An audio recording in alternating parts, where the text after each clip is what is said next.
Hi everybody, welcome to another week of Meals on the Seesaw. It is Saturday night, and for our dinner and a movie tonight we've got some Sriracha honey chicken with Caesar salad, baked potatoes with cheese, and I've got a few mushrooms with mine because I just had some to use up. So these are just the chicken mini fillets, or chicken tenders as they're called in the US. I put them out on a baking tray like this, put some salt and pepper and a little bit of garlic powder over them. And then I mixed up a sort of a basting sauce with, I used 3 tablespoons of Sriracha, 4 tablespoons of honey, and a little sprinkle of onion powder. Mix that all together, put some over the chicken, pop them in the oven for about 15-20 minutes. Then put the rest of the sauce over and pop them back in the oven for another kind of 5 to 10 minutes. Just while the potatoes were finished baking. So that was really simple to do, but really tasty, packs a bit of a punch. It's got a bit of heat to it, and so I've got a little bit of ranch dressing on the side with mine. So off to enjoy this with our movie on a Saturday night. Hi everybody, so it's Sunday night and something a bit different for a Sunday dinner. We've got, all I can really call it is a cheesy mince and potato casserole, because I'm just not sure what else to call it. But if you look at the casserole here, so what I've got is I've got some potatoes that I just boiled and then sliced up when they weren't quite cooked, so when they could still slice. I put a layer of those on the bottom of a pan. I then put, I made up a mince mixture with some mince, garlic, onions, red pepper. I used a bit of salsa to season it, and a little bit of water to make it like a thick meat sauce. And then I put half of that over a layer of cheese and then repeated the layers. And then I beat up a couple of eggs with some milk and just poured that over the top. So it's almost like a crustless quiche, but with potatoes in it. That's the closest thing I can really describe it to. So not a typical Sunday dinner, but it's really tasty. And if you made this with sausage meat, it would almost be like a breakfast casserole. You could certainly have it for breakfast or Brinner or brunch. But we're just having it for our evening meal on Sunday. And I'm going to have a little bit of the salad that was left over from last night's dinner on the side of mine. Although it has got peppers, onions, and the salsa has got the tomato-y kind of bit. You could use chopped tomatoes in it if you wanted to. I just wanted to keep it quite thick, so not runny at all, because I didn't have any pasta or anything for it to soak through. I'd got sliced potatoes and I didn't want them to become mushy. So that is our dinner for tonight. And then for baking this week, I've just gone very traditional and old-fashioned and made a Victoria sponge with buttercream and jam in it. First time I've baked a sponge in the oven at this house. And what I did notice, I think there's a slight tilt to our oven, because if you can see, one side is slightly deeper than the other, where the mixture in the pan has obviously just tilted just a little bit. So I think there is a slight tilt to our kitchen. I'll have to kind of figure that out in my head for future bakes. But we've got Victoria sponge for pudding and our cheesy mince and potato casserole or crustless quiche, or whatever you want to call it, for our main course tonight. Hey everybody, so it's Monday night, and tonight we've got sweet Hawaiian chicken with some seasoned rice. So this is just some diced up chicken breast that I dipped in corn flour, seasoned it, then I dipped it in corn flour and beaten eggs, and then just cooked it in a skillet in a little bit of olive oil or canola oil until it was just starting to brown. Then I popped it in the casserole dish with some chopped pineapple and some chopped peppers. And then I made a sticky sauce with some pineapple juice, brown sugar, garlic, soy sauce, and a little bit of corn flour. And then just poured that all over the chicken and popped the whole thing in the oven for about, I had it on quite a low setting on 160 fan.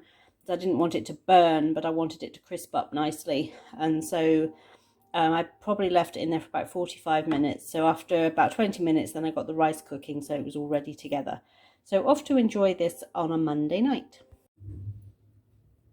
Hi everybody, so it's Tuesday night and we're having Mexican food, fajitas in particular.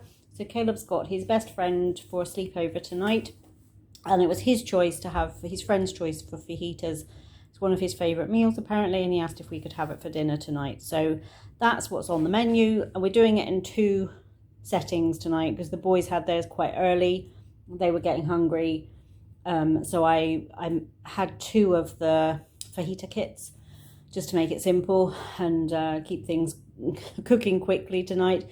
So I made up 1 kit for the boys, and then this is mine and Tony's. We're having ours. Boys have gone upstairs with their ice creams, and I'm sure they're playing video games of some description up there now. So we've got tortillas, we've got the chicken fajitas with peppers, onions, chicken breast, and the fajita seasoning from the kit. We've got some the skin-on fries from Aldi. These were just cooked up in the active fryer. And again, I was going to do rice, but we had rice last night. Yes, we had rice last night, and we've got rice again later in the week. We haven't had chips in a while, so I just thought I'd do some chips to, again, make it simple for the boys. I've got some salsa with some tortilla chips.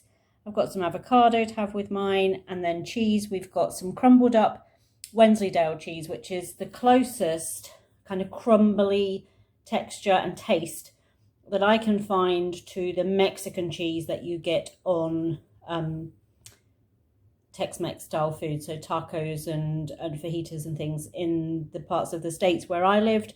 I can't remember how you pronounce it. It begins with a C, but it's a nice crumbly white cheese. I think it is sheep's milk cheese, I'm not sure, but Wensleydale gives me a similar texture and taste. And then I've also got some grated cheddar in there as well. So that is our fajita feast for this Tuesday night. Hi everybody, so it's Thursday night, and tonight we've got something that's called Shipwrecked Casserole. So this is just something very similar to something I had at a potluck in the States. Again, for the English subscribers, a potluck is just that everybody brings a dish, and you have them at work quite often, you have them in social groups, amongst friends groups, church groups, all that sort of thing. So somebody had bought this, and I had asked her what it was called, and she said it was shipwreck casserole, purely because it looks like a shipwreck. But it's a bit unfair. It is actually really tasty, but this is such a simple dish. It does take just over an hour to cook, but there's no pre-cooking involved. It's just lots of slicing and chopping. So you put in the bottom of your casserole dish, this is a 9-inch by 13-inch casserole, some sliced up onion. Then you layer over the top of that some sliced potato. Then you take a package of mince, and I've used turkey mince, but you could of course use beef, you could use lamb, you could use corn, and you don't pre-cook it, just sprinkle it raw over the top of the potatoes.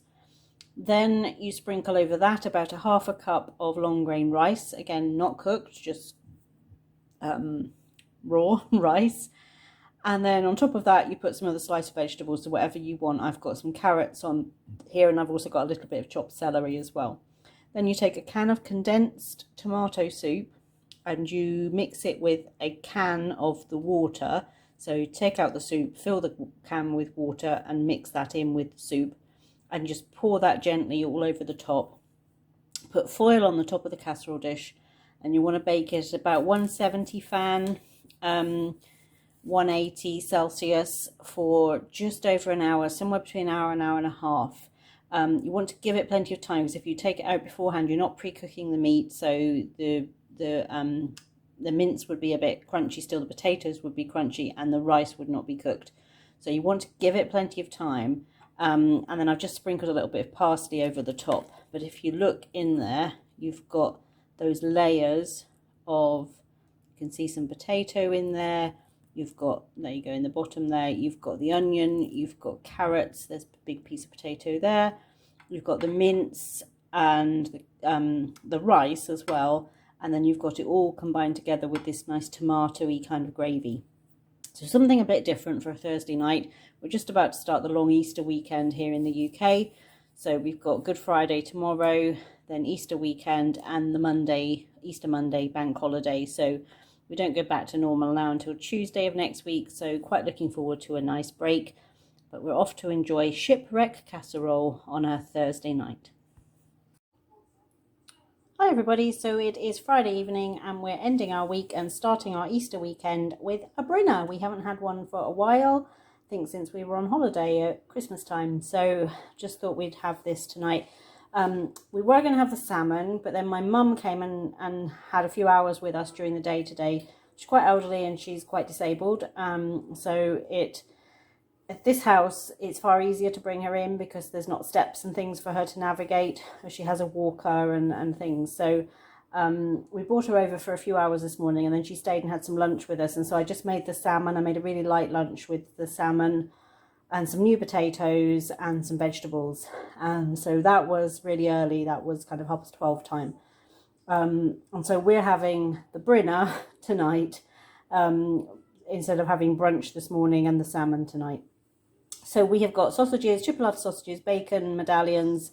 I've got some mushrooms. I've got a fried egg, hash browns and baked beans. Tony has got a cheese omelette. He hasn't had omelettes for ages. He used to always have an omelette when we had Brinner, and then we had problems with our little omelette pan. It just started sticking and not making omelettes or pancakes very well.